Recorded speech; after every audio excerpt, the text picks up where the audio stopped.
Hi, everybody. Thank you so much for coming. This is Patti Negri, and welcome to the Witching Hour. Yes, that hour of the day when the veil is thin and magic happens. Usually late at night, but now it's whenever you happen to be tuning into this podcast. And my magic is in my beautiful, magical, amazing guests.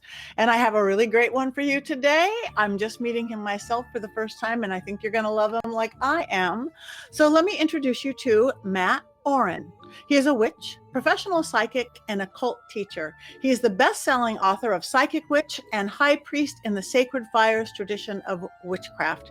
He runs a blog for Puck's Sake on Pathos Pagan and is a content creator for the Modern Witch blog and has column in both Witches and Pagans and Horns magazines.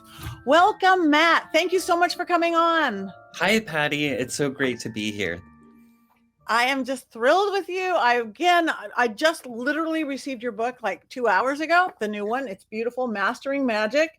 And as my producer knows, I'm totally going to fangirl out. I want to find out all about you, and I want to find out your path and how you got there. But the first thing I thought when I fell in love with you is that you opened up with a quote from Scott Cunningham. And when I was a baby witch decades and decades ago, he was my intro to everything. He is one that made me fall in love with the craft, with magic, with elemental magic, with spellcasting, his simplicity. And so I even stylized my book after something that Scott would like and approve of. And here you are opening with that in your beautiful book. So I just wanted to open with that so you could say, why did you even do that? And then you could tell me who you are. Yeah, so Scott is very important to me. I consider him an ancestor in the sense that he's an ancestor of my spiritual practice, like a spiritual elder who's gone, but also an ancestor of the vocation I do as a witchcraft author and a witchcraft writer. So I work with him a lot, magically, ancestrally, and he started coming to me in dreams and stuff. And somehow I connected with his sister without realizing it. And once I found out that she was his sister, I reluctantly told her some of the dreams I had. And she's like, oh, yeah, that's Scott. That's totally Scott, like, no question. And we kind of hit it off, and she has a book coming out soon from Wiser that is sort of a tell-all biography, including stuff that has been kind of like hushed for a while. And she honored me by asking me to write the foreword to that. So Scott is someone that I feel assists me in my writing. Especially as a Llewellyn author, since he was a Llewellyn author. So this book I wanted to dedicate to him. The first book, Psychic Witch, I dedicated to Raven Grimassi because he had just passed away, and he was someone that I looked up to and someone I would go to for insight and counsel and guidance and stuff like that. So. Oh, that is beautiful. So tell us a little bit before you get to your book about your path. How did you end up here, this pagan, beautiful witchcraft leader of the world? Okay, so that's actually how I open up the book Mastering Magick. So I was a foster care kid, and I was raised in a very strict evangelical household. Once I finally got out of the system and I was with my grandfather, and he was a bit abusive, like mentally and physically. And there was a period of time where he forced me to stay in my bed without electricity for like 3 days when I was in like second grade or something, which is like horrible to do to a kid, but it opened something in me because I had nothing to do except I had my mind, and that was it. So I started realizing that, like, like if I put my hands together, there was like this magnetic force that felt like it was kind of pushing itself, right? And I would start, contemplating, like, what's it like to fall asleep? Like, how do I go from waking consciousness to sleeping consciousness? So I started having like these experiences and these thoughts from that kind of traumatic experience that made me start questioning my upbringing and my path. And then I saw the movie The Craft. I'm a millennial. And I decided to look up anything I could on witchcraft. And I came across Silver Ravenwolf, and I came across Scott Cunningham. And those were my gateways into witchcraft. And I don't remember like the first spell that I dabbled in or whatever, but I do remember the first one that undeniably worked. Um, it was a couple years later, and Silver Ravenwolf came out with a book called Teen Witch, which was Mhm. Wicca for younger people. And I had it and tried a spell in it called the Bullfrog Bully spell to get a bully to stop. And I cast that on my grandfather, and he came in one day, with his belt, like, ready to, like, beat me for whatever, and suddenly, like, it was literally, like, a couple days after I cast the spell, he went like this, and he just paused, and it was like a shift occurred on him, and he just put his belt down, and he was like, "I can't even beat sense into you."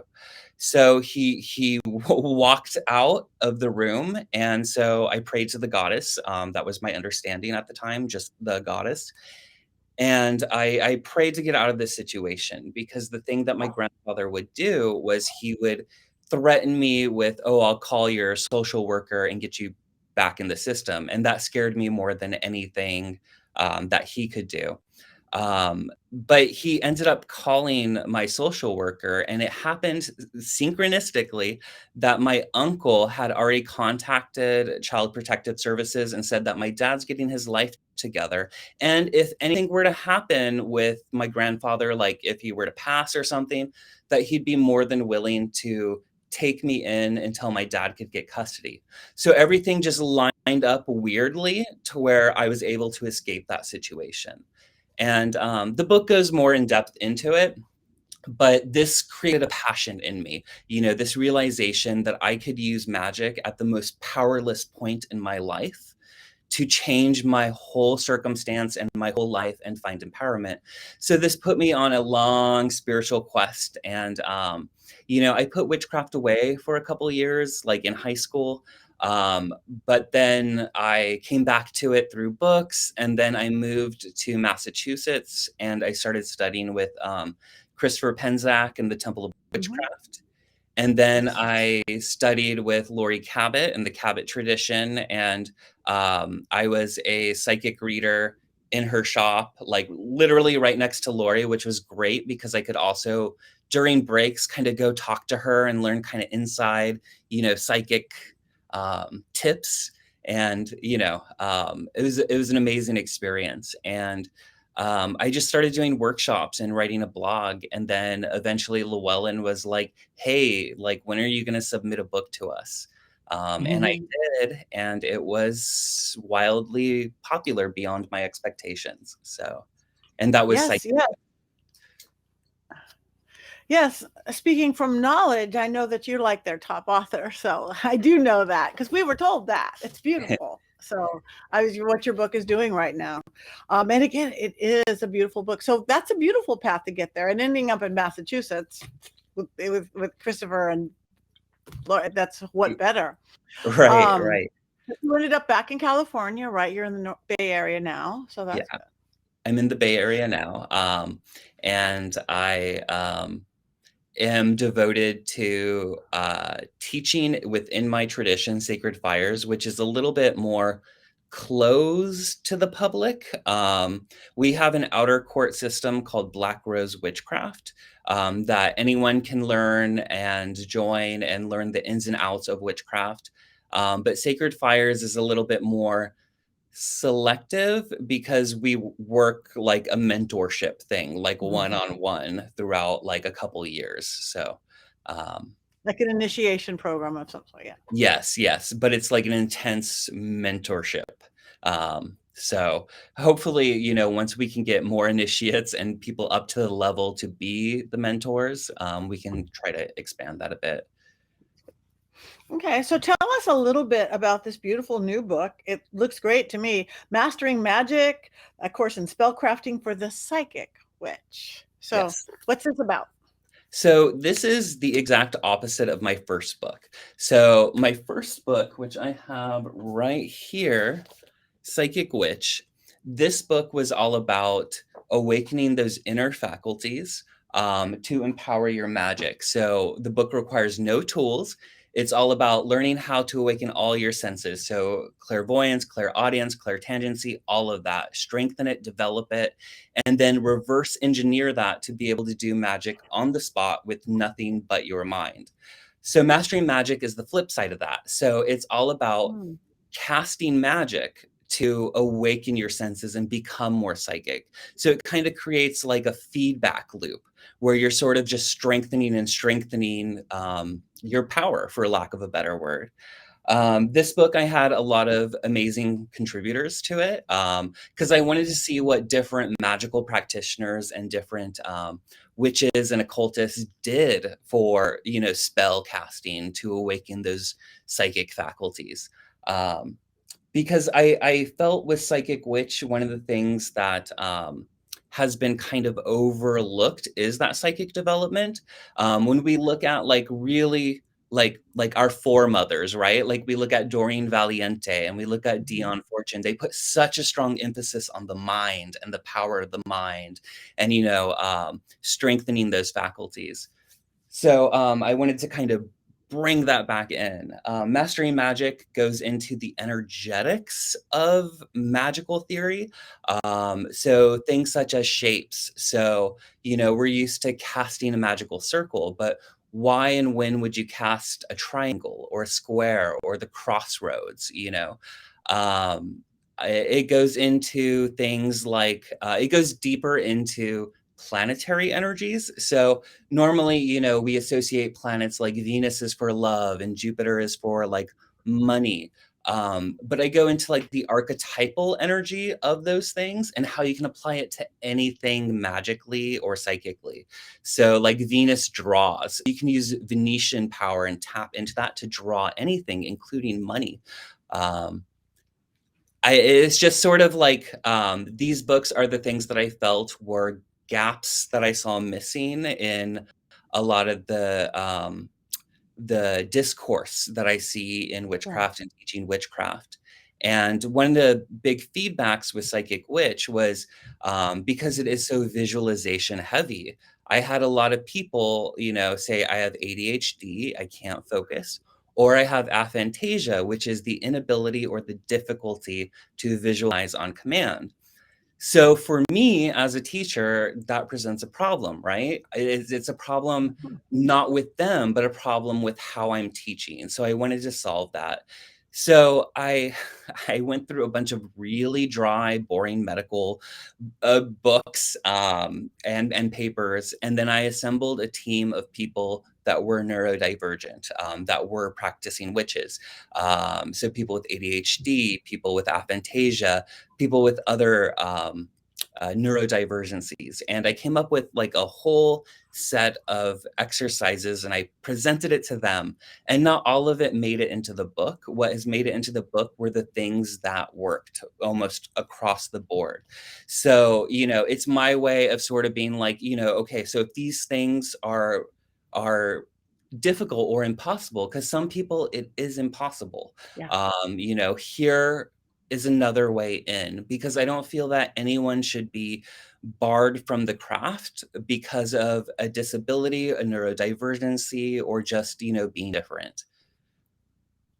Right. That is beautiful. And I don't think that is addressed enough. And that is, I've heard the word neurodivergent more in the, it's a newer word in so much. It's yeah, I hear the word so much, and it's people. I mean, people. Some of my best friends are like, "Well, I knew they work around how to get in the door. I knew that I could never have a regular job or work for somebody regular, so I created my own thing where I work." It is a whole different line for those of us who aren't different understanding. So I haven't seen anybody who's, you know, gone in towards the craft like that. So that's brilliant. Yeah. So, and like the whole point of Mastering Magic, because both Mastering Magic and Psychic Witch, I got the title, and I also get like the image of the cover, and I send it to Llewellyn and they recreate it. But I get that stuff from dreams, and I believe that I receive it from spirits. So when I got Mastering Magic, I was super intimidating. Like, what an intimidating title to like, name your book. But the book isn't about being a master in the sense of knowing everything about the craft or, being at the top of like power or knowledge or status or whatever regarding witchcraft. It's about mastering the magic in your life. And to master the magic in your life, you have to personally connect to it. So if you're doing something over and over because you're told this is how you're supposed to do it, but you can't do it and you're not connecting, it's kind of pointless. So we need to find ways to make it work for you because it is your magical practice. It's your spiritual path. And I believe that, we're all unique, spiritually. I mean, we know that we're all unique mentally. We all learn differently. Some are visual, some are kinesthetic. So it's all about like personalizing that craft and making it something that works for you so that you have mastery of the magic in your own life. That's beautiful. And I see in the book, you have like different exercises and things for people to do. So it's kind of like not quite workbook like, but it really is spells, formulations, exercises. Yeah. So Yeah. what are some of the things? Go on. Oh, I'm very hands-on in my writing. So this one has actually less exercises than Psychic Witch. Psychic Witch had 93 exercises. I think this Wow. has like 60 or 50 something. And a lot of those are also contributions from other people here and there. Like Christopher Penzac wrote something, Juliet Diaz, Madame Pamita, Judica Illes. I just reached out to all my friends that I respect and I was like, hey, can you contribute something like related to this topic? Because, I feel like magic should be done and it's easier to learn with exercises than just learn from like reading about it. Yeah. No, I agree. And that makes it part of your life. What you said, you have to live your magic. Not, I do this and then I Right. live my life and then I do that. That's my thing, to just be, just do, just, Yeah. incorporate it into who you are. Yeah. And that's the magician. Yeah. Yeah, and one of the, I say something very similar in my book. So I talk about how mastery is this, in the sense that I'm using it, is this point that when you work with magic, you start seeing magic in everything. So not just yourself, not just other people, not just, nature and plants, you see it in everything. And then suddenly it just becomes your life. And you just realize that life is magic. And it's sort of a mystery with a capital M of that occurring, where you just sort of click and you are magical, like, without even doing formal spells or stuff of that nature. Of course, spells are going to be your big guns, so to speak. But yeah, I mean, like I and many people I know, there's a lot of times where we don't even have to cast spells. Sometimes things are solved for us before we're even aware of it being a problem, and I just think that's part of like what you're saying about like living your craft. But to get to that point, you do have to find these spiritual practices that work for you and that you personally relate to. That's beautiful. So what are a couple like ideas, or for somebody that going, okay, I'm maybe new to this craft or it's a new path for me. Some things for, other than get this book or get the other book, get them both, but some things for people like, is it an awareness thing of your day-to-day life? Is it waking up? What are some of the like simple practices you would recommend to somebody to just get started? Yeah, I mean, aside from, let's say you're not buying my books because my books are totally like for that. But one of the things I really try to drive home with Mastering Magic is I'm an animist. So I believe that everything has its own inherent spirit and its own inherent energy, and that energy is intelligent. So I refer to it as spirit. So one of the things that I think is very beneficial to sort of get in that flow is to just start acknowledging things as a spiritual entity. And I think plants are a great way to start. Crystals, but then it just kind of goes into everything because, Yeah. at the core, one of the great mysteries I reveal of witchcraft is this idea that we're all one. And it's super simple. Like we all know this, the one is all, and we're all part of the one. But it takes on different significance once you experience it. And one of the ways you experience it is by genuinely trying to connect, not just with other people, but with trying to find the life force within everything. Because for me, I define witchcraft as the art of relationship. So it's all about forming relationship with spirit and then making a contract, an agreement to create change. But that spirit can be the spirit within you. It can be, an external spirit. It can be the spirit in a rock, in a river, in a tree. But boiled down, that's usually how I define witchcraft. So I think just that sort of going day to day and acknowledging things as having spirit. One of the things I used to do, I think I put it in this book, is I would go on walks, and every time I'd come by a tree, I would just acknowledge it and I would thank it for what it does in our world, and I would send it blessings, and it's super simple. It's just like, like thank you, bless you, keep doing your thing. Yeah. And this creates an energy of gratitude, which is super, I don't know why, but it's super powerful when it comes to manifestation. But it also creates a form of connection. I also think it kind of helps you to sort of uh, for lack of a better word, introduce yourself to the realm of nature spirits and plant Yeah. spirits and stuff of that nature just by introducing yourself. Flattery gets you everywhere in the spirit world, including plants, and, sending them a blessing. Yeah, I agree. I knew I was going to love you. I am the same.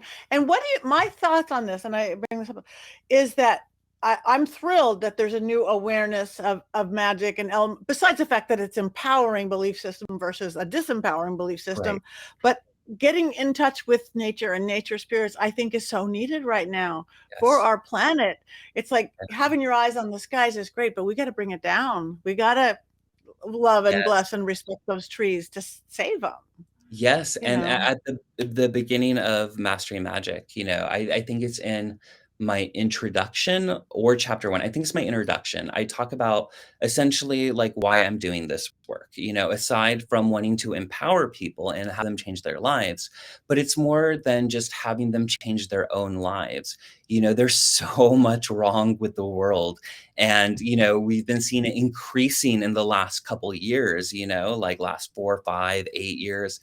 And, when we look at the old lore of witchcraft, usually in at least Western witchcraft, the mythos that is given is that witchcraft is given as a tool of empowerment to help with, things that are out of our control, whether it's oppressive religion or oppressive government or, bigotry or like, it is just essentially like we have Aradia, we have Cersei, we have, all these myths of, a figure coming to gift us witchcraft, not just to enhance our life, but to enhance the world. And that ties into another thing that I talk about in the book, which is the witch's focus on sovereignty.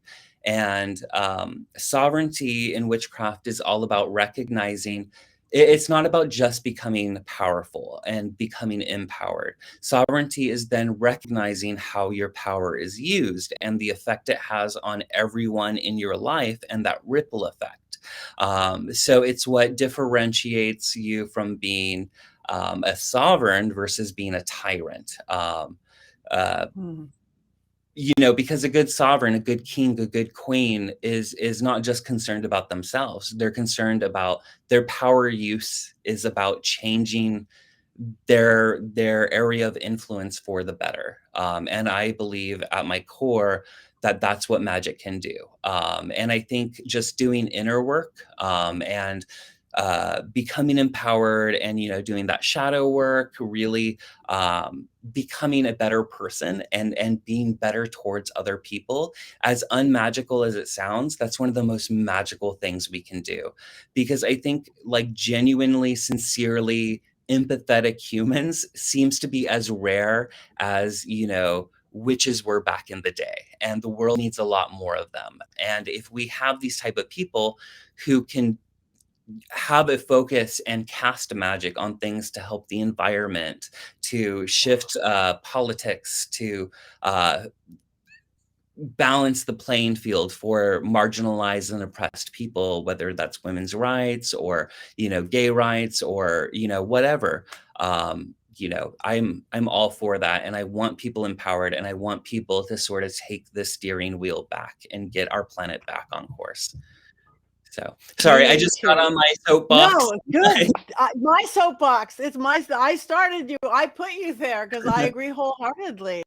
And we had to get this awareness, and we just have to. And um, yeah, times are scary. So people, what I always say, people go. Olden days would go back to whatever their traditional religion was, go church, temple, whatever. That's not keeping up with everyone, and that's not working. So they're finding new age ways or pagan ways or witchy ways or whatever. And I even take it the next level. Those who don't even want that, they're becoming paranormal investigators, my other world. But that's okay, because they just want to know there's something more than this that you see. And then Right. it takes responsibility.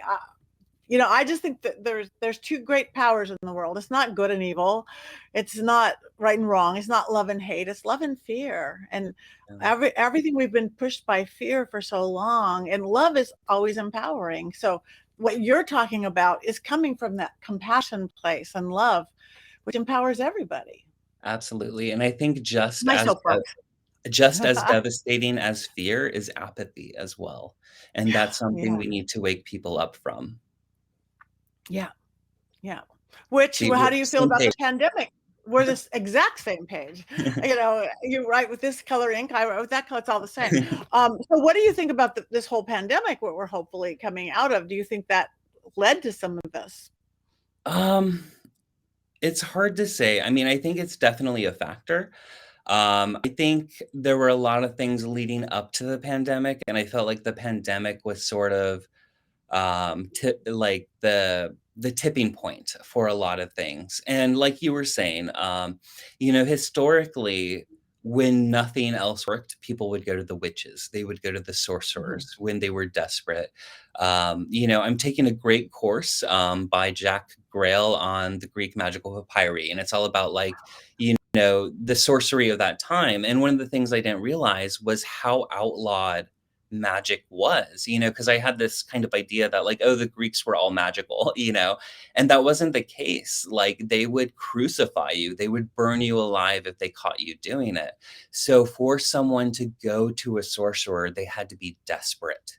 They had to, and I think like as a culture, we are desperate. And I think that atheism isn't really working for everyone. And I think we're realizing that a lot of these mainstream religious institutions have failed us. And I think just sort of going into like a thelemic sort of Aeon of Horus or a new age sort of age of Aquarius, we sort of have this realization that it's not about giving your power away. It's about being empowered and using that power to empower others as well, so that we're not all on our knees, just kind of like, oh, well, there's nothing we can do about the environment. There's nothing we can do about the government, you know.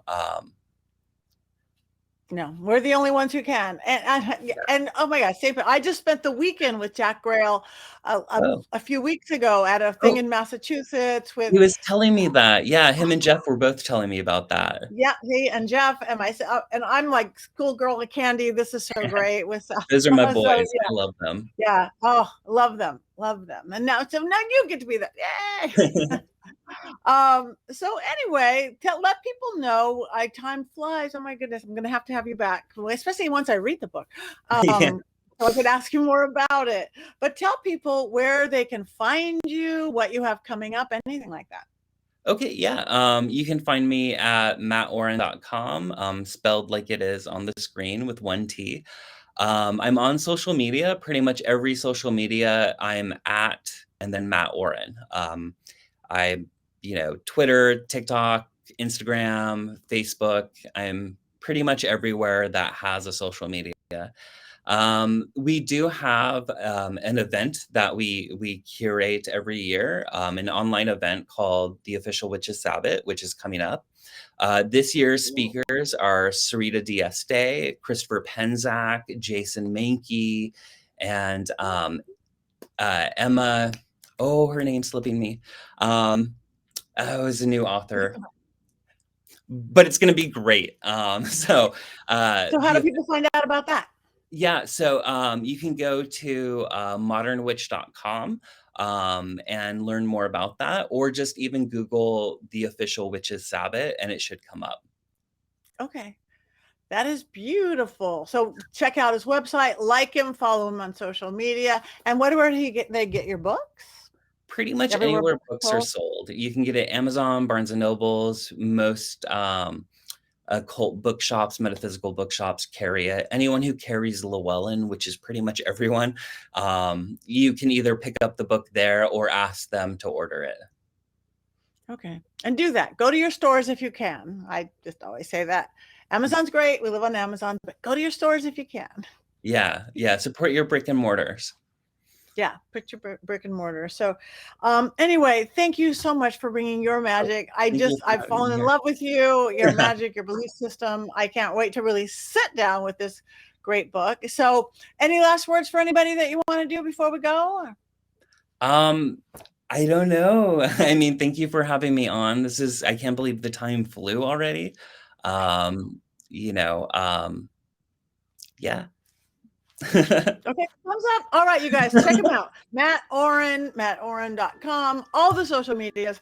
Get this book, get his other book, The Psychic Witch, because they'll go in for 2 different doors. And yeah, I love it. Thank you so much. Thank you, Mat, for joining us on the Witching Hour. Oh, thank you. It's been fun.